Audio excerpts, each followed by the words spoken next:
I'm really happy to be here today. My Twitter handle, by the way, is @NHHill, in case anybody is interested. I forgot to put it on the slide. Back up here. So this is what I remember of Cleveland from the 70s. Some of you may recognize the flats from back then, but we used to drive up from Mount Union and spend a lot of time down there. And then, you know, my image of Cleveland over the years sort of became this place that had fallen on hard times. But what I'm really excited about is what I'm seeing happening here. And one of the things that wasn't mentioned is I'm actually a homeowner here, 2 homes here in Cleveland. So it's really important to me that the economic situation here in Cleveland is a good one. And I'm happy to see all the things that I've been reading and hearing and everything that's been going on here. Because my time here is important to me, not just now, but in my future. And it was a really defining period for me in my life. But I want to talk to you today about another place who was faced with a lot of those similarities and another defining period in my life, and it was in Baltimore in the early 90s. Baltimore had just gone through its own period of hard times. It had gone through its own renaissance when it built up the waterfront. And this article was the cover story of the New York Times Sunday magazine. And those 2 guys were our CEO and our Chief Creative Officer of Donor Baltimore, a 125-person shop on the cover of the New York Times Sunday magazine. It was a really heady time for what was considered to be a second-tier market because we were on a national stage. We were in the finals for the Subaru pitch. Now, if anybody's ever read the book that's been written about that pitch, which is called Where the Suckers Moon, you will know that we did not win. As a matter of fact, the day that this article came out, and coincidentally, it was written by a good friend of mine named Randall Rothenberg, who now runs a sister organization that we do a ton of work with at the IAB.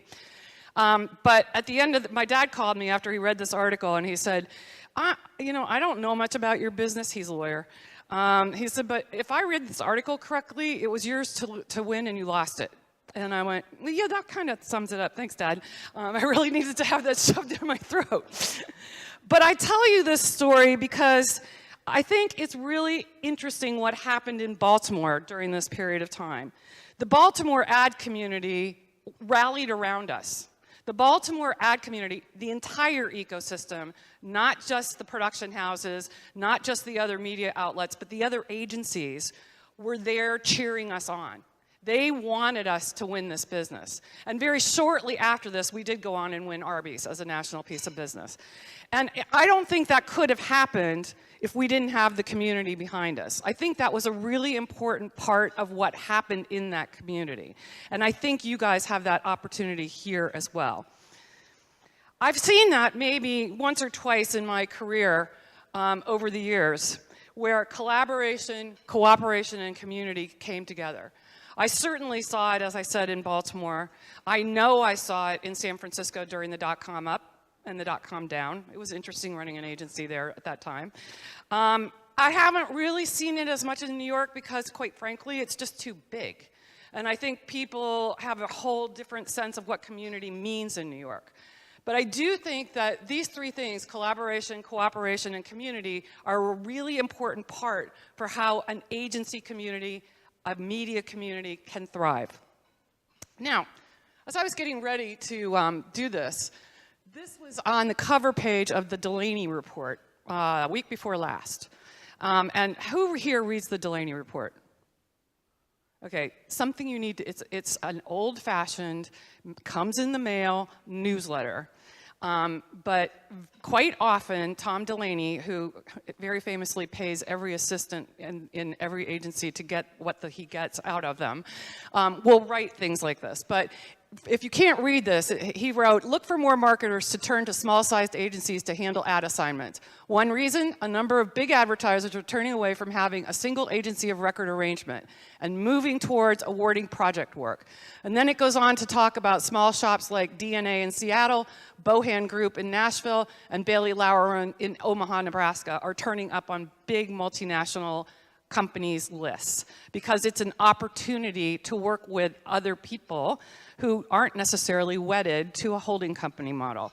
And I thought that was really encouraging when I saw this come across my desk just as I was getting ready to come speak to you. I think it's time for Cleveland to have its creative revolution. You know, one of the things I've been reading over the last year, when you keep seeing these reports about where millennials want to live, and anybody who's heard me speak in the last 2 years knows that I'm like dead focused on millennials because they are the future of our industry. This city is a place where millennials want to live and where they are coming. You guys have an opportunity that other people don't have because they don't have that draw, whatever it happens to be, to get millennials to come here. You have the talent pool of the future. They're having a terrible time in New York. I talk to agencies who have hundreds of job openings and they can't get anybody to come. Largely, probably because it's too expensive. But this is a big opportunity, and I think the other opportunity in talking through with other members is people who left who might want to come back. I think there's a big opportunity for you guys here. But it's going to take collaboration, and it's going to take a collaboration that you probably have never had to deal with in this form before. Some say that collaboration is actually an overused term, and many on my staff actually refer to it as the C word because they're tired of hearing me talk about it. Oh, she's going to use that C word again, like it's a bad word. But really, collaboration, it really means something different than it used to mean. We used to mean that it was collaboration inside the agency, or sometimes it might be a creative agency and a media agency. But what we're seeing more and more is this is collaboration across the ecosystem. Because this kind of collaboration and the kind of collaboration that the clients are trying to infuse in us and what they're asking for us is don't just come to me with a television spot, don't just come to me with a print ad. I want to see something that's never been done on a platform before. And the only way that's going to happen is if you're actually working with the platform provider to figure out how that's going to happen. Now, you know, a lot of people think that this is what happens when you do collaboration. There's too many chefs in the kitchen, and nothing can actually get done. And I think that's actually one of the things that's been holding us back. I think it's a myth. I think it's very important to recognize that as the demise of the AOR arrangement is becoming more and more of a reality, this is the way that we need to work. It's got to be about and, it's not about or. There's a very big difference between and or. And I also find that most of the time now, the way clients are working, they have 3 ways that they like to see this happen. 1, they hire a whole bunch of agencies and say, go off and collaborate, or a whole bunch of partners go off and collaborate. 2, they assign one agency person to take the lead, and they will be responsible for making this happen.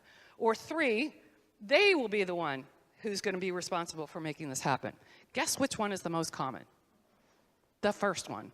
And guess what? It doesn't work. It's like putting 20 cats in a bag for a day and opening it up later to see who's still alive.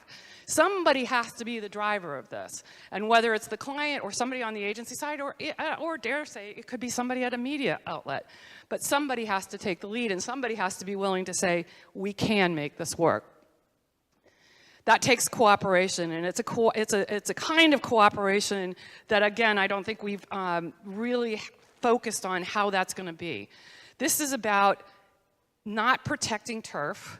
This is about understanding that those ideas can come from anywhere, and that if we're going to continue to have breakthrough work, we're going to have to cooperate with each other. One thing I learned from my time at Donor Baltimore was that the culture of the agency mattered. And it mattered because that's the tone that was set for how that cooperation was going to happen. And with that culture inside the agency, we were taught that anybody can do anything and that everybody is responsible for everything. And one of the things that I am quite often quoted as saying is, anything is possible, but everything is not. And recognizing when everything is not is just as important as recognizing when anything is possible. And I think that sometimes takes a really strong culture to be able to say, that's not what we're going to focus on today. But that spirit of cooperation, that spirit of collaboration is why earlier this year, we launched, the Partner Awards. We just actually gave these awards out at our big conference in Austin, Texas, 2 weeks ago? 3 weeks ago? 3 weeks ago. But it was the first ever of its kind award program. And this award program is designed to celebrate this collaboration that I'm talking about. That it's not just about an agency and a client. It's about everything from an agency to a media platform to a technology to anything that you could imagine. And I'll just talk a little bit about two of the winners. One was BBDO, who partnered with Bitly on behalf of the American Red Cross to generate a new form of donation that was based on the Bitly platform.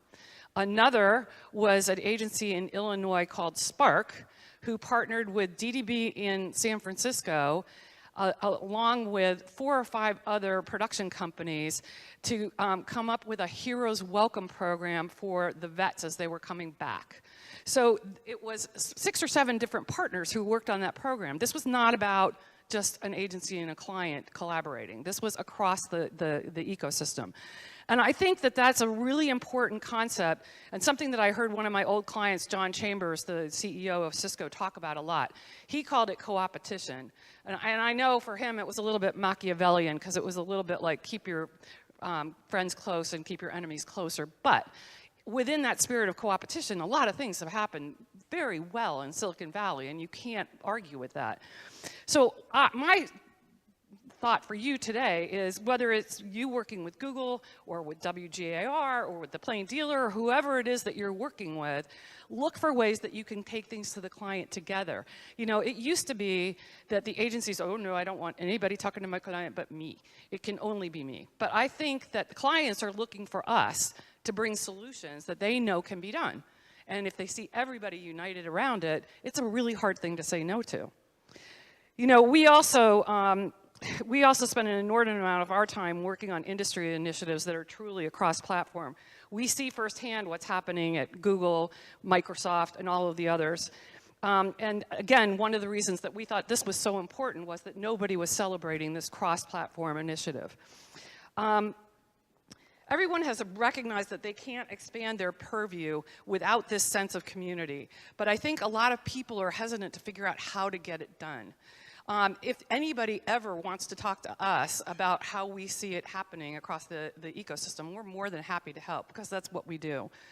And I also think that it's about taking advantage of these platforms that provide inspiration in new ways that we've never even thought of. And certainly, you know, things like what happened with 360i's Dunk in the Dark for Oreos, which happened across the ecosystem, by the way. They get all the credit. But if you read any of the stories about who was in that room when that happened, the lawyers were there, the media agency was there, the copywriters were there. There were several hundred people who came up with Dunk in the Dark. It didn't just happen in 140 characters. And then you also have things that are happening that change a client's fundamental business forever, like what RGA did with Nike Plus, which happened because of their partnership with Nike and Apple and RGA and the technologists. It didn't happen in a vacuum. It didn't happen with an art director and a copywriter going off and coming up with an idea. To me, those are great examples of the way that I'm seeing agencies working with their partners in the ecosystem and working more and more with those partners to bring big ideas to clients. It's also the relationship between different parts of the agency, like the creative technologists, working with different parts of the client, like their creative technology people, who are coming up with these solutions. And I think that's a really important part of how we're doing. And the last thing, of course, there's LeBron. Can't do this without having LeBron. Come on. All right. Why are you doing this to me? This is when you want to go, beam me out of here, Scotty. Okay, stop. All right. This is the place where you as members of the Cleveland Ad Club and you who are members of the 4As can make the most difference to the future of our industry. I'm really pleased to see the number of young people here today. I think that's to be applauded, and I think that's fantastic that this club is able to do that because that is the future of the industry, and we have to make sure that we are including them. One of the things I like to say about us is that we are a community organizer, and we put the right people in the right room at the right time to talk about the right issues and then get something done. That's what we do at our core. I made that very clear when I got to the 4As that it was not going to be a trade association, that it was going to be something completely different. And I hope that we live up to that because that's what we try to do. And we try to get out ahead of the issues early in the process to make sure that we are representing the industry well, both in Washington and publicly when people do bad things like demand 150-day payment terms, which I don't know if you saw that just recently, but yeah. We're not banks, people. But you know, one of the things I love about this industry is that advertising people are some of the most interesting, innovative, creative people that you could ever imagine. And it's one of the things that's kept me interested in this. But I also think that it's really important that you keep these people local. It's important to root for everybody to bring business to Cleveland. It's not important, it's not good to look and see, I'll say it out loud, Sherwin-Williams walking out of Cleveland. That's not a good thing. And you know, Linda Sawyer's on my board, she's at Deutsch, but it's not a good thing for this community when that happens. It affects everybody in the ecosystem, not just the agencies who lost the business. And so I'm here to ask you to make sure you are working together to make this a strong advertising community. Now, I'm not naive enough to believe that you're not going to compete with each other, because you are. There is still business that you're going to go head to head for. But root for each other, help each other when you can. When there's a pitch that only maybe one Cleveland agency is involved in, raise your hand and say, what can we do to help? We want to bring that business here.